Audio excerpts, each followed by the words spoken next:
बहुत समय पहले की बात है। रामपुर नामक गांव में दो बहनें नैना और सुनैना अपनी सौतेली माँ उर्मिला के साथ रहा करती थी। क्योंकि कुछ समय पहले नैना और सुनैना की माँ की मृत्यु हो जाती है, इसलिए नैना और सुनैना के पिता किशोर दास उर्मिला से दूसरी शादी कर लेते हैं। जब तक किशोर दास जिंदा रहे तब तक तो उर्मिला ने नैना और सुनैना को बिल्कुल माँ जैसा ही प्यार दिया, लेकिन जैसे ही उनकी मृत्यु हो जाती है वह अपने असली रूप में आ जाती है। उर्मिला ने घर की सारी नौकरानियों को घर से बाहर निकाल दिया था और दोनों बहनों को घर की नौकरानी बना दिया था। उनसे घर का सारा काम करवाती और जो उसकी अपनी सगी बेटी थी काजल, उसे वह शहजादी बनाकर रखती। दोनों माँ बेटी पूरे दिन शॉपिंग करती, अच्छे अच्छे रेस्टोरेंट में खाना खाती, बहुत एंजॉय करती और वहीं दूसरी तरफ बेचारी दोनों बहनें घर का सारा काम करती रहती और उन्हें खाने के लिए मिलती सूखी बची कुची रोटी। ऐसे ही समय बीत रहा था। एक दिन काजल अपनी माँ से कहती है, मम्मी मम्मी मुझे येलो कलर की ब्रांडेड साड़ी चाहिए। आपको पता है विनीता आंटी की बेटी सुमन का बर्थडे आने वाला है और सुमन कह रही थी कि सबको येलो और व्हाइट साड़ी पहन कर आनी है। उसने येलो और व्हाइट साड़ी की थीम रखी है, इसलिए मुझे तो सबसे ब्रांडेड और अच्छी वाली साड़ी चाहिए। मैं नहीं चाहती कि सुमन के बर्थडे पार्टी में मुझसे अच्छा कोई और लगे, सबसे सुंदर मुझे ही लगना है। मैं नहीं चाहती कि कोई मेरे सामने टिक भी पाए। क्यों नहीं मेरी शहजादी बिटिया, मैं तुम्हें सबसे महंगी और अच्छी ब्रांडेड साड़ी दिलवाऊंगी। मेरी बेटी ही सबसे ज्यादा सुंदर लगेगी। कुछ समय बाद उर्मिला और काजल साड़ी लेने के लिए मार्केट जा रही थी। तभी सुनैना अपनी सौतेली माँ से कहती है, माँ आप और काजल दीदी शॉपिंग करने जा रही हैं। नैना और मेरे सभी कपड़े बहुत पुराने और फट चुके हैं। आप हम दोनों बहनों के लिए भी सस्ते से कपड़े लेकर आ जाना। वैसे तो विनीता आंटी की बेटी के बर्थडे पार्टी में सभी को येलो और व्हाइट कलर की साड़ी पहनकर जानी है। अगर हो सके तो हम दोनों बहनों के लिए भी एक एक साड़ी लेकर आ जाना, क्योंकि विनीता आंटी कह रही थी कि हम दोनों बहनों को भी आना है, क्योंकि वह माँ की बहुत अच्छी सहेली थी। हाँ, विनीता बहन की बेटी के बर्थडे पार्टी में सभी को येलो और व्हाइट कलर की साड़ी पहनी है, लेकिन वहाँ तुम दोनों मनहूस नहीं जाओगी, क्योंकि विनीता तुम्हारी माँ की सहेली थी। अब नहीं, क्योंकि तुम्हारी माँ मर चुकी है। अब विनीता मेरी सहेली है, इसलिए मैं मेरी बेटी को वहाँ लेकर जाऊंगी। तुम जैसी मनहूस और नौकरानियों को नहीं। घर में कितना सारा काम है, उसे खत्म करो। मैं बस मेरी बेटी के लिए साड़ी लेकर आऊंगी। तुम दोनों मनहूस बहनों के लिए नहीं। जैसे हैं फटे पुराने उन्हें पहनकर अपना गुजारा करो। आई बड़ी महारानी नए कपड़े पहनने वाली। जब तक हम दोनों शॉपिंग करके वापस आते हैं घर का सारा काम हो जाना चाहिए। चल बेटा, देर हो रही है। ऐसा कहकर उर्मिला काजल को शॉपिंग कराने ले जाती है। बेचारी सुनैना अपना काम करने लग जाती है। तभी नैना सुनैना से कहती है, दीदी दीदी पिताजी ने तो दूसरी शादी इसलिए की थी ताकि हम दोनों बहनों को माँ मिल जाए, हमें ममता की कमी कभी महसूस ना हो। लेकिन पिताजी तो हमारे लिए एक ऐसी सौतेली माँ छोड़कर चले गए जो इंसान के रूप में डायन है। पिताजी तो इस दुनिया से चले गए, लेकिन हमारी जिंदगी जीते जी नर्क बन गई। हमारी सौतेली माँ हमारे पर कितना अत्याचार करती है। हमें खाने के लिए सिर्फ एक ही समय देती है, और वो भी बचा कुचा, और अपनी बेटी के फटे पुराने कपड़े अब तो वो भी घिसकर फट चुके हैं। हमसे कितना काम कराती है। अगर पिताजी की आखिरी ख्वाहिश नहीं होती तो हम यहाँ कभी नहीं रहते। हाँ मेरी प्यारी बहन, कह तो तुम बिल्कुल ठीक रही हो, मगर हम कर भी क्या सकते हैं। अब तो रूखा सूखा खाकर फटे पुराने कपड़े पहनकर ही गुजारा करना पड़ेगा। हम तो विनीता आंटी की बेटी के जन्मदिन पार्टी में भी नहीं जा सकते।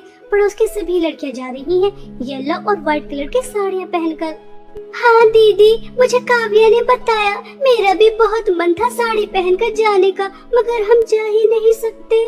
ऐसा कहकर दोनों बहनें रोने लगती हैं। शाम हो जाने के बाद उर्मिला और काजल बहुत सारी शॉपिंग करके लेकर आती हैं। बहुत ही सुंदर सुंदर दो साड़ियाँ भी लेकर आती हैं। तभी काजल नैना और सुनैना से कहती है, देखो देखो मेरी कितनी ज्यादा सुंदर साड़ियाँ हैं। ऐसी साड़ियाँ तो तुमने कभी सपने में भी नहीं देखी होंगी। जब मैं सुमन के बर्थडे पार्टी में इस साड़ी को पहन कर जाऊंगी तो बस सबकी आंखें मुझे ही देखती रह जाएंगी। सुनैना की बच्ची अब तो यहाँ खड़ी होकर हमारी शॉपिंग ही देखती रहेगी, ये नहीं कि हमारे लिए कुछ चाय पानी लेकर आ जाए। और छोटी नौकरानी तो सुन, मेरी साड़ी पर सिलवटें आ रही हैं। चल अच्छी तरह से इस पे इस्त्री कर। चलो चलो यहाँ से जल्दी निकलो, और अभी तो मुझे मैनीक्योर पेडिक्योर भी करवाना है।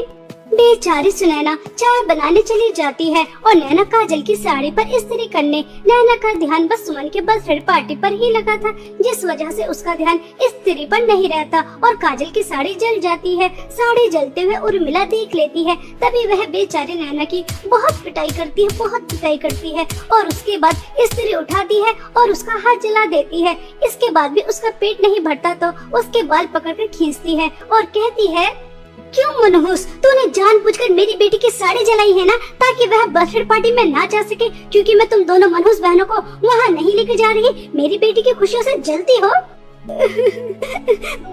माँ कृपया करके मेरे बाल छोड़िए, पहले ही आपने मेरा हाथ जला दिया, मुझे बहुत दर्द हो रहा है। माँ मेरे बाल छोड़िए ना, कृपया करके मुझे इतना मत मारिए, मुझे बहुत दर्द हो रहा है। माँ छोड़ दीजिए। नैना की रोने की आवाज सुनकर सुनैना दौड़ी हुई आती है और अपनी सौतेली माँ के पैरों में पड़ जाती है। माँ, उसे छोटी बच्ची समझकर माफ कर दीजिए, उससे गलती हो गई, मैं आपके पैरों में पड़ती हूँ, कृपया करके मेरी बहन को छोड़ दीजिए, उसे बहुत दर्द हो रहा है। आज के बाद मैं ध्यान रखूंगी कि उससे कोई गलती ना हो, कृपया करके छोड़ दीजिए। सुनैना के बहुत ज्यादा गिड़गिड़ाने के बाद उर्मिला नैना को छोड़ देती है। सुनैना नैना को किचन में ले जाती है और उसके हाथ पर ठंडा पानी डालती है, उसका बहुत ध्यान रखती है और उसके बदले का काम भी सुनैना खुद ही करती है। ऐसे ही 2 दिन बीत जाते हैं। काजल दूसरी साड़ी पहनकर अपनी माँ के साथ सुमन के बर्थडे पार्टी में जा रही थी, तभी सुनैना अपनी सौतेली माँ से कहती है, माँ, आप और काजल दीदी पार्टी में जा रही हैं, पता नहीं वहाँ पर कितना समय लग जाए। आप पार्टी में जाने से पहले हम दोनों बहनों को हमारे हिस्से का खाना दे दीजिए, वरना तब तक आप आओगी हमें भूखा ही रहना पड़ेगा। मम्मी, ये दोनों मनहूस लड़कियां हमेशा काली बिल्ली की तरह हमारा रास्ता काट देती हैं। हम कितने खुशी जा रहे थे, अगर ये एक समय खाना नहीं खाएंगी तो मर तो नहीं जाएंगी, अब आप इन्हें खाना देने में समय लगाएंगी। हाँ मेरी बच्ची, इन दोनों मनहूस लड़कियों ने हमारा जीना मुश्किल कर रखा है। क्यों रे सुनैना, अगर आज तुम दोनों मनहूस बहन खाना नहीं खाती तो मर तो नहीं जाती। वैसे भी हम दोनों माँ बेटी ने पिज्जा मंगाकर खा लिया था, आज तो कुछ बचा ही नहीं है। मम्मी, टॉमी के लिए जो कल रोटी डाली थी, आप इन दोनों मनहूस लड़कियों को वो ही दे दो। हाँ, यही ठीक है। सुनो, टॉमी ने अभी वह रोटी खाई नहीं है, तो तुम दोनों उसी रोटी को आधी आधी खा लेना। चल बेटा। ऐसा कहकर उर्मिला और काजल चली जाती हैं। सुनैना को बहुत दुख होता है कि किस तरह उसकी सौतेली माँ ने उसे कुत्ते की झूठी रोटी खाने के लिए दी है। नैना और सुनैना अपनी माँ की तस्वीर के सामने खड़े होकर बहुत रोती हैं। माँ, आप देख रही हैं, हमारी सौतेली माँ हम दोनों बहनों के ऊपर कितना जुल्म और अत्याचार कर रही है, हमसे घर का सारा काम कराती है। आज तो उन्होंने हद ही पार कर दी, उन्होंने हमें टॉमी की छोटी रोटी खाने के लिए दी है। हम छोटी रोटी कैसे खा सकते हैं? हमारी सौतेली माँ काजल दीदी बर्थडे पार्टी में गए हैं, सब वहाँ पर कितना एंजॉय कर रहे होंगे, अलग अलग तरह का स्वादिष्ट पकवान खा रहे होंगे, केक खा रहे होंगे, और यहाँ हम दोनों बहनों को झूठी रोटी। हम दोनों बहनों की किस्मत कितनी खराब है। ऐसा कहकर सुनैना और नैना अपनी माँ की तस्वीर के सामने खड़े होकर बहुत रो रही थी। तभी सुनैना और नैना की माँ की तस्वीर से आवाज आती है, मेरी प्यारी बच्चियों, इस तरह से रो मत, मुझसे तुम्हारा रोना देखा नहीं जा रहा।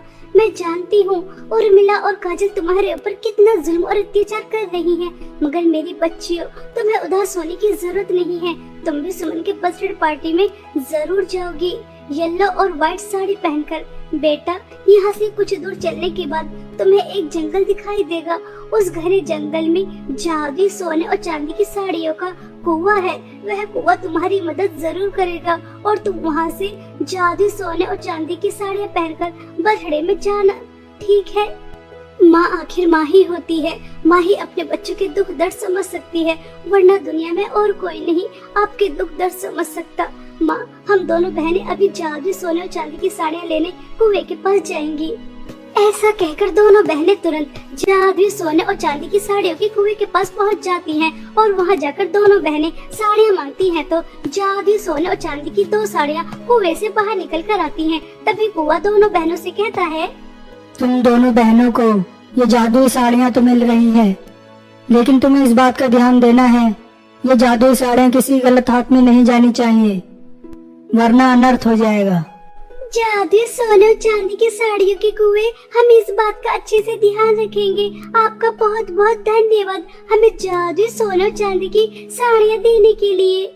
ऐसा कहकर दोनों बहनें जैसे ही जादू सोने और चांदी की साड़ियाँ पहनती हैं तो दोनों बहनें बहुत ही ज्यादा सुंदर हो जाती हैं, बिल्कुल राजकुमारियों की तरह। और दोनों बहनें जादुई साड़ियाँ पहनकर उड़ते हुए सुमन के बर्थडे पार्टी में चली जाती हैं। दोनों बहनों से किसी की भी नजर हट ही नहीं रही थी और वह किसी की पहचान में भी नहीं आ रही थी। दोनों बहनें वहाँ जाकर बहुत ज्यादा एंजॉय करती हैं और समय रहते घर भी आ जाती हैं। घर आने के बाद काजल अपनी माँ से कहती है, मम्मी पता नहीं वह दोनों लड़कियां कहां से आई थी। मैंने इतनी महंगी और ब्रांडेड साड़ी पहनी थी ताकि मैं अपने फ्रेंडों को दिखा सकूं कि मुझसे ज्यादा अच्छी साड़ी कोई और नहीं पहन सकता, लेकिन उन दोनों मनहूस लड़कियों ने तो मेरी सारी मेहनत और पानी ही फेर दिया। काजल बेटा, वह दोनों साड़ियाँ कितनी ज्यादा चमक रही थी, ऐसा लग रहा था जैसे सोने और चांदी की हो। और वह दोनों बहनें बिल्कुल ऐसे लग रही थी जैसे किसी राज्य की राजकुमारियां हो। मम्मी मुझे कुछ नहीं पता, मुझे तो बिल्कुल वैसी ही साड़ियाँ चाहिए जैसे उन दोनों लड़कियों ने पहन रखी थी। मुझे कुछ नहीं पता, कहीं से भी लेकर आइए, लेकिन मुझे वह साड़ियाँ चाहिए। और मिला और काजल की यह सारी बातें नैना और सुनैना सुन रही थी और दोनों बहुत हंसती हैं। तभी नैना सुनैना से कहती है, दीदी दीदी, दोनों बेवकूफों को पता ही नहीं है वह राजकुमारी जैसी दिखने वाली लड़कियां कोई और नहीं बल्कि हम दोनों ही हैं। बहुत मजा आ रहा है इन दोनों को इतना परेशान देखते हुए। नैना, बहुत मजा आ रहा है इन दोनों को परेशान देखते हुए, लेकिन गलती से भी इस बात का इन दोनों को पता नहीं चलना चाहिए कि हमारे पास जादू सोने और चांदी की साड़ियाँ हैं। अगर इन दोनों के हाथ वह साड़ियाँ लग गई तो तुम्हें पता है ना क्या हो जाएगा। जादू सोने और चांदी के साड़ियों के कुएं ने क्या कहा था कि जो भी लालची इंसान इन्हें लेगा उसके साथ बहुत बुरा हो जाएगा, इसलिए ध्यान रहे, ठीक है। ऐसे ही समय बीत रहा था। अब दोनों बहनें जादू सोने और चांदी की साड़ियों की मदद से अपनी सौतेली माँ और सौतेली बहन के अत्याचार से बच रही थी। एक दिन नैना और सुनैना जादुई साड़ियों से अपने लिए खाना मांग रही थी। तभी काजल देख लेती है और उसे पता चल जाता है कि उस दिन सुमन के बर्थडे पार्टी में वह राजकुमारी जैसी दिखने वाली लड़कियाँ और कोई नहीं बल्कि नैना और सुनैना ही है। तभी वह ये सारी बात अपनी माँ को जाकर बता देती है। तभी उर्मिला कहती है, अच्छा तो उन दोनों मनहूस बहनों ने हमसे इतनी बड़ी बात छुपाई, तो चिंता मत कर, रात हो जाने के बाद मैं वह जादू सोने और चांदी की साड़ियाँ चुरा कर लेकर आ जाऊंगी और उसके बाद हम उस जादू सोने और चांदी की साड़ियों से बहुत सारी धन दौलत लेकर अमीर हो जाएंगे और उन दोनों मनहूस बहनों को हमेशा हमेशा के लिए अपने रास्ते से हटा देंगे, ठीक है बेटा। ऐसा सोचकर रात हो जाने के बाद दोनों माँ बेटी नैना और सुनैना के रूम में जाती हैं और वह साड़ियाँ चुरा कर लेकर आ जाती हैं। और जैसे ही वह जादू सोने और चांदी की साड़ियों से धन दौलत मांगती हैं तो उससे बहुत सारे सांप और बिच्छू निकल कर आते हैं और दोनों माँ बेटी को तुरंत ही डस लेते हैं। दोनों माँ बेटी के उनके लालच और बुरे स्वभाव की सजा बहुत अच्छी तरह मिल जाती है। और वही दूसरी तरफ नैना और सुनैना जादू सोने और चांदी की साड़ी की मदद से अपने साथ साथ गाँव के गरीब और अनाथ लोगों की भी बहुत मदद करती हैं। बहुत समय पहले की बात है। उदयपुर नामक गांव में आरोही एक अनाथ लड़की थी और वह अपनी बूढ़ी दादी के साथ रहा करती थी। आरोही के माता पिता की एक ट्रेन हादसे में मृत्यु हो जाती है। अपने माता पिता के इस दुनिया से जाने के बाद आरोही ने अपनी दादी को ही सब कुछ मान लिया था, माँ भी पिता भी। वह अपनी दादी से बहुत ज्यादा प्यार करती थी। दादी बूढ़ी थी, इसलिए समय के साथ साथ वह कमजोर होती गई और बीमारी ने उनके शरीर में घर कर लिया था। आरोही गांव के एक बुटीक पर काम करने जाया करती थी क्योंकि उसे सिलाई करनी बहुत अच्छी तरह से आती थी, इसलिए वह अपनी पढ़ाई के साथ साथ काम भी कर रही थी और अपना और अपनी दादी का ख्याल भी रख रही थी। ऐसे ही समय बीत रहा था। दादी दादी, मुझे आप पिताजी के बचपन की बातें बताइए। आखिर पिताजी कैसे थे? शरारती थे, नटखट थे या फिर वो बिल्कुल शांत थे? बताइए ना दादी जी, पिताजी आखिर बचपन में कैसे थे? अरे बेटा, किशोरदास तो बहुत ही ज्यादा सीधा साधा बच्चा था, लेकिन बहुत ज्यादा मेहनती। बिल्कुल तुम अपने पिता के ऊपर गई हो। इतनी छोटी उम्र में तुम्हारे ऊपर इतनी बड़ी जिम्मेदारी आ गई और तुमने उसे बखूबी निभाया है। गांव के सरकारी स्कूल में पढ़ने भी जाती हो, वहां से आने के बाद बुटीक पर भी जाती हो और फिर अपनी इस बूढ़ी दादी का कितना ख्याल भी तो रखती हो। बिल्कुल अपने पिता पर गई हो। वो बिल्कुल भी शरारती नहीं था, बस उसे सबका ख्याल रखना आता था। हाँ दादी, माँ पिताजी कितने ज्यादा अच्छे थे। वो हमें इतनी जल्दी अकेला छोड़कर क्यों चले गए? अगर आज वो हमारे साथ होते तो कितना अच्छा होता। दादी दादी दादी, आपको क्या हो गया? मैं आपसे बातें कर रही हूँ। दादी, आप मेरी बातें क्यों नहीं सुन रही? दादी दादी, अपनी आंखें खोलिए। दादी, क्या हुआ? आरोही की दादी उससे बातें करते करते बेहोश हो जाती हैं। आरोही अपनी दादी को इस हाल में देखकर बहुत ज्यादा घबरा जाती है और वह तुरंत उन्हें हॉस्पिटल लेकर जाती है। डॉक्टर दादी के सारे चेकअप करने के बाद डॉक्टर जैसे ही बाहर आती हैं तो आरोही डॉक्टर से कहती है, डॉक्टर बताइए ना, मेरी दादी ठीक तो हो जाएंगी ना? वो ठीक तो है ना? प्लीज मुझे उनसे मिलने दीजिए। मेरी दादी को क्या हुआ? आज से पहले तो उनके साथ कभी ऐसा नहीं हुआ। वो मुझसे बातें कर रही थी, अचानक ही बेहोश हो गई। डॉक्टर बताइए ना, मेरी दादी जी कैसी है? मेरी दादी के सिवा इस दुनिया में कोई नहीं है, वह मेरी दुनिया है। प्लीज मुझे बताइए वो कैसी है? तुम्हारा उनके प्रति इतना प्यार देखकर मुझे बहुत अच्छा लग रहा है, लेकिन ऐसे प्यार का क्या फायदा जब तुम अपनी दादी का ख्याल ही नहीं रख सकती? क्या तुम्हें पता नहीं उन्हें कितनी बड़ी बीमारी है? बीमारी? दादी को कैसी बीमारी है? मुझे कुछ नहीं पता और दादी जी ने मुझे आज से पहले अपनी बीमारी के बारे में कुछ नहीं बताया। डॉक्टर बताइए ना, मेरी दादी को क्या हुआ है? देखो आरोही, मुझे तुम्हें बताते हुए बहुत अफसोस हो रहा है, लेकिन तुम्हें नहीं बताऊंगी तो किसे बताऊंगी? तुम्हारी दादी को इलाज की बहुत ज्यादा जरूरत है, क्योंकि उन्हें कैंसर है और उनका ऑपरेशन होना बहुत ज्यादा जरूरी है। इसलिए तुम 2 लाख रुपए का बंदोबस्त कर लो। क्या पता ऑपरेशन के बाद हम तुम्हारी दादी को बचाने में कामयाब रहे, वरना हम कुछ नहीं कह सकते। 2 लाख रुपए मैं कहाँ से लेकर आऊंगी? डॉक्टर आप चिंता न करो, मैं मेरी दादी को बचाने के लिए रात दिन मेहनत करूंगी, घर भी बेच दूंगी, लेकिन मैं मेरी दादी को कुछ नहीं होने दूंगी। आप मेरी दादी के ऑपरेशन की तैयारियां कीजिए, मैं आपको 2 लाख रुपए दे दूंगी, आप चिंता न करो। ऐसा कहकर आरोही हॉस्पिटल से वापस आ जाती है, लेकिन वह अंदर ही अंदर बहुत ज्यादा परेशान थी कि वह इतनी जल्दी इतने सारे पैसों का बंदोबस्त कहां से करेगी। वह बहुत ही ज्यादा परेशान थी। तभी उसे अपनी बुटीक मालकिन की याद आती है। मुझे बुटीक मालकिन सरिता आंटी के पास जाना चाहिए, वह तो मुझे कितना ज्यादा पसंद करती हैं। जरूर मेरे मुसीबत के समय वह मेरे काम जरूर आएंगी। हाँ, यही सही रहेगा, मुझे उनके पास जाना चाहिए। ऐसा सोचकर आरोही अपने आंसू पहुंचकर बुटीक पर जाती है। आरोही को देखकर बुटीक मालकिन सरिता कहती है, आरोही तुमने तो आज की छुट्टी ली थी, तुमने तो कहा था कि तुम अपनी दादी को हॉस्पिटल लेकर जा रही हो, फिर यहाँ कैसे? सरिता आंटी, मैं आपके पास बहुत उम्मीद लेकर आई हूँ, मुझे निराश मत करना। आपको पता है मेरी दादी को कैंसर है और उनका ऑपरेशन होना बहुत ज्यादा जरूरी है। मुझे 2 लाख रुपए की बहुत ज्यादा जरूरत है। क्या आप मुझे उधार के तौर पर 2 लाख रुपए दे सकती हैं?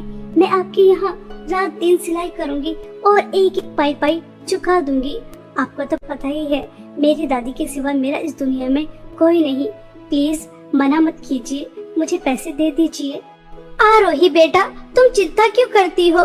मुझे तुम पर पूरा भरोसा है, लेकिन अभी मेरे पास तुम्हें देने के लिए पैसे नहीं है। लेकिन आज ही मुझे लहंगों का बहुत बड़ा ऑर्डर मिला है और तुम बहुत अच्छे लहंगे भी बनाती हो। अगर तुम यह ऑर्डर 4 दिन के अंदर अंदर पूरा कर देती हो तो हमें बहुत अच्छी रकम मिल जाएगी और तुम्हारी दादी का ऑपरेशन भी हो जाएगा। लेकिन यह ऑर्डर 4 दिन के अंदर अंदर पूरा हो जाना चाहिए। क्या तुम कर दोगी? सरिता आंटी, मैं आपका ये एहसान जिंदगी भर तक नहीं भूलूंगी और ये लहंगों का ऑर्डर मैं 4 दिन के अंदर अंदर पूरा कर दूंगी, रात दिन सिलाई करूंगी। आपका बहुत बहुत धन्यवाद मेरी मदद के लिए। इस तरह से आरोही के चेहरे पर थोड़ी खुशी आ जाती है कि चलो मेहनत करने के बाद उसे पैसे मिल ही जाएंगे। लेकिन आरोही को कहाँ पता था कि उसी के बुटीक में उससे जलने वाली 2 लड़कियां रहती हैं जो हमेशा उससे जलती रहती थी, दिव्या और सुमन। तभी वह आपस में बातें करती हैं। यह करम जली अनाथ हमेशा हमारे रास्ते में आ जाती है। यह ऑर्डर तो हमें मिलने वाला था, अगर ये ऑर्डर हम दोनों पूरा करते तो हमें कितने ज्यादा पैसे मिलते, लेकिन बीच में आकर टपक गई, हमारा ऑर्डर ले लिया इस मनहूस ने। दिव्या, हमारी मालकिन ने इस आरोही की बच्ची को इस ऑर्डर को इसलिए दिया है क्योंकि ये लहंगे बहुत अच्छे बनाती है ना। हम ऐसे लहंगे बना नहीं पाते, उसका भी काम हो जाएगा और इसे 2 लाख रुपए भी मिल जाएंगे इसकी दादी की इलाज के लिए। दोनों में बहुत बनती है, हमेशा एक दूसरे के काम आती रहती है। दिव्या, कुछ तो सोचना ही पड़ेगा, हम इस आरोही की बच्ची को सबक सिखाना ही पड़ेगा। कुछ तो सोच ताकि हम इसे सबक सिखा सकें। सुमन, मैंने सोच लिया है, अब हम दोनों जो करने वाले हैं ना वो ऐसा होगा जिससे बुटीक मालकिन का भी नुकसान होगा और इस आरोही की बच्ची का भी। अब हम भी देखते हैं कि कैसे अपनी दादी का इलाज करवा पाती है। हमसे हमारा ऑर्डर छीना है ना। देख, अब हम तेरे साथ क्या करते हैं, बना, जितनी मेहनत से लहंगे बना सकती है बना। उसके बाद हम जो करने वाले हैं ना वो तेरी सोच से भी परे होने वाला है। बहुत मजा आएगा तेरी बर्बादी और बुटीक मालकिन की बर्बादी देखते हुए। बहुत मजा आएगा। ऐसा सोचकर दिव्या और सुमन एक बहुत खतरनाक प्लान बना लेती हैं। वहीं दूसरी तरफ बेचारी आरोही, वह 1 मिनट के लिए भी नहीं सोती। 4 दिन तक रात दिन मेहनत करती है और वह लहंगों का ऑर्डर पूरा कर देती है। तभी सरिता आंटी का फोन आता है। आरोही बेटा, तुम वह सभी लहंगे जो तुमने बनाए हैं वह शहर में लाला सेठ के यहाँ पर देकर आ जाओ और वो जो भी तुम्हें पैसे देंगे मुझे लाकर दे देना, ठीक है? संभल कर जाना। आरोही वह सभी लहंगे लेती है और शहर जाकर लाला सेठ के यहाँ पर देकर आ जाती है और लाला सेठ आरोही को जो भी लहंगों के पैसे देता है वह सभी लेकर शहर से वापस आ रही थी। तभी दिव्या और सुमन चोर का रूप लेती हैं और आरोही को रास्ते में ही रोक लेती है और उसे चाकू दिखाकर उससे सभी पैसे छीन लेती है और उसके बाद बेचारी आरोही की बहुत ज्यादा पिटाई भी करती है और सभी पैसे लेकर वहाँ से भाग जाती है। बेचारी आरोही वहीं बैठकर बहुत ज्यादा रोती है। अब मैं बुटीक मालकिन के पास क्या मुंह लेकर जाऊंगी, उससे क्या कहूंगी कि रास्ते में चोरों ने मुझसे पैसे छीन लिए। पता नहीं वो मेरी इस बात पर भरोसा करेंगी भी या नहीं, कहीं वो मुझे लालची न समझ ले। उन्होंने मेरे ऊपर भरोसा दिखाया और मुझे शहर भेजा। मैं क्या करूं, मुझे तो कुछ भी समझ में नहीं आ रहा। वही दूसरी तरफ मेरी दादी हॉस्पिटल में जिंदगी और मौत की लड़ाई लड़ रही है। अगर 2 लाख रुपए का जल्द से जल्द बंदोबस्त नहीं हुआ तो उनका ऑपरेशन नहीं हो पाएगा और अगर उनका ऑपरेशन नहीं हुआ तो वो मुझे मेरे माता पिता की तरह हमेशा हमेशा के लिए अकेला छोड़ के चली जाएगी। मेरे दादी के बिना मैं कैसे जीऊंगी? मेरे तो उनके सिवा इस दुनिया में कोई नहीं। मैं क्या करूं, मुझे तो कुछ भी समझ में नहीं आ रहा। कोई मेरा घर भी नहीं खरीद रहा। मैं क्या करूं? दादी का इलाज, मालकिन के पैसे, ये सब कहां से लेकर आऊं? हे ऊपर वाले, तूने मुझ जैसी अनाथ लड़की के ऊपर इतनी बड़ी परेशानी क्यों डाली? मुझे इस परेशानी से बाहर निकाल दे। मैं क्या करूं? इस तरह से आरोही बहुत ज्यादा फूट फूट कर रो रही थी। तभी आरोही के पास एक बहुत सुंदर परी आती है और वह आरोही से कहती है, आरोही, मैंने तुम्हारी सभी बातें सुन ली हैं और तुम बहुत ज्यादा परेशान भी हो। अगर तुम मेरी मदद करोगी तो मैं तुम्हें इस परेशानी से बाहर निकाल सकती हूँ। बादलों में जादुई सोने और चांदी के 2 लहंगे के घर हैं और दोनों में से एक के अंदर मेरी जादुई छड़ी है। अगर तुम मेरी जादुई छड़ी बादलों से लेकर आ जाती हो तो मैं तुम्हें इतने पैसे दे दूंगी जितने की तुम्हें जरूरत है। क्या तुम मेरी मदद करने के लिए तैयार हो? हाँ हाँ परी जी, मैं आपकी मदद करने के लिए तैयार हूँ, लेकिन मुझे ये समझ में नहीं आ रहा मैं बादलों में कैसे जाऊंगी। मेरे पास तो आपकी तरह पंख भी नहीं है। तभी वह परी ताली बजाती है और वहाँ पर सीढ़ियाँ प्रकट कर देती है जिसकी मदद से आरोही बादलों में पहुँच जाती है। तभी उसे बादलों में जादुई 2 सोने और चांदी के लहंगे के घर नजर आते हैं। तभी जादुई सोने के लहंगे के घर से आवाज आती है, आरोही, मेरे जादुई सोने के लहंगे के घर के अंदर बहुत सारी धन दौलत है। इतनी सारी धन दौलत कि जिंदगी भर तुम उसे खर्च नहीं कर पाओगी और सारी जिंदगी ऐश करोगी। मेरे घर के अंदर आओ और सारी धन दौलत अपने साथ ले जाओ। आरोही, मेरे जादू चांदी के लहंगे के घर के अंदर धन दौलत तो नहीं है और ना ही तुम्हें देने के लिए कुछ और, लेकिन मेरे घर के अंदर एक बूढ़ी अम्मा बहुत दिनों से बहुत ज्यादा बीमार है। उनकी सेवा के लिए किसी की जरूरत है। क्या तुम मेरे घर के अंदर आकर उन बूढ़ी अम्मा की सेवा कर सकती हो? मैं जादू चांदी के लहंगे के घर को चुनती हूँ और उन बूढ़ी अम्मा की सेवा करना चाहती हूँ। बड़े बूढ़ों की सेवा करना पुण्य का काम है और मैं पुण्य कमाना चाहती हूँ, धन दौलत लेना नहीं चाहती। क्योंकि मेरी दादी हमेशा मुझसे कहती हैं कि लालच बहुत बुरी बला होती है, वह तुम्हें बहुत बुरी तरह से फंसा सकती है। इसलिए हमें कभी भी लालच नहीं करना चाहिए। इसलिए मैं जादुई सोने के लहंगे के घर के अंदर धन दौलत के लालच के लिए नहीं जाऊंगी, बल्कि मैं जादुई चांदी के लहंगे के घर के अंदर बूढ़ी अम्मा की सेवा करने के लिए जाऊंगी, ताकि मैं पुण्य कमा सकूं। आरोही के इतना कहते ही जादुई सोने के लहंगे का घर अदृश्य हो जाता है और आरोही जादुई चांदी के लहंगे के घर के अंदर जाती है तो उसके अंदर कोई बूढ़ी औरत नहीं थी, बल्कि परी की जादुई छड़ी थी और वह उस जादुई छड़ी को सही सलामत परी के पास लेकर आ जाती है। तभी परी आरोही से कहती है, आरोही, मैं तो बस तुम्हारी परीक्षा ले रही थी कि तुम इतनी दुखी हो, इतनी परेशान हो, तुम्हें पैसों की इतनी ज्यादा जरूरत है कि तुम धन दौलत के लालच में आती हो या नहीं। लेकिन तुम तो बहुत अच्छी हो, तुमने इतने परेशानी में भी बुराई का रास्ता नहीं चुना, तुमने लालच नहीं किया। इसलिए बादलों का जादू चांदी के लहंगे का घर आज से तुम्हारा है। तुम जादू लहंगे के घर से जो भी कुछ मांगोगी हमेशा तुम्हें मिलता रहेगा।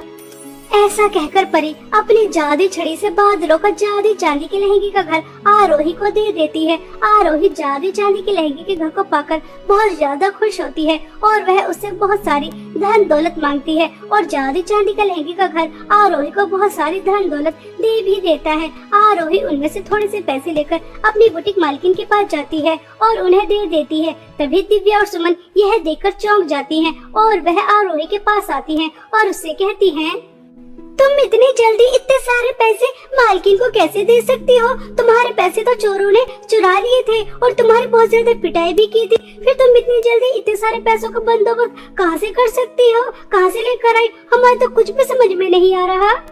तुम्हारे कुछ समझ में आ रहा है या नहीं आ रहा, लेकिन अब मुझे सब समझ आ गया। वह चोर बनकर तुम्हें मेरे पास गई थी ना, और तुमने ही वह पैसे चुराए थे ना। तुम मुझे सरिता आंटी के सामने बदनाम करना चाहती थी ताकि मैं अपनी दादी का इलाज न करवा सकूं। तुम जैसी बुरी लड़कियां मैंने आज तक नहीं देखी। आज से पहले तुम मेरे साथ छोटी मोटी हरकतें करती रही, लेकिन मैं ये सब कुछ नजरअंदाज किया, लेकिन आज नहीं करूंगी। तुम्हें सबक सिखा कर ही रहूंगी।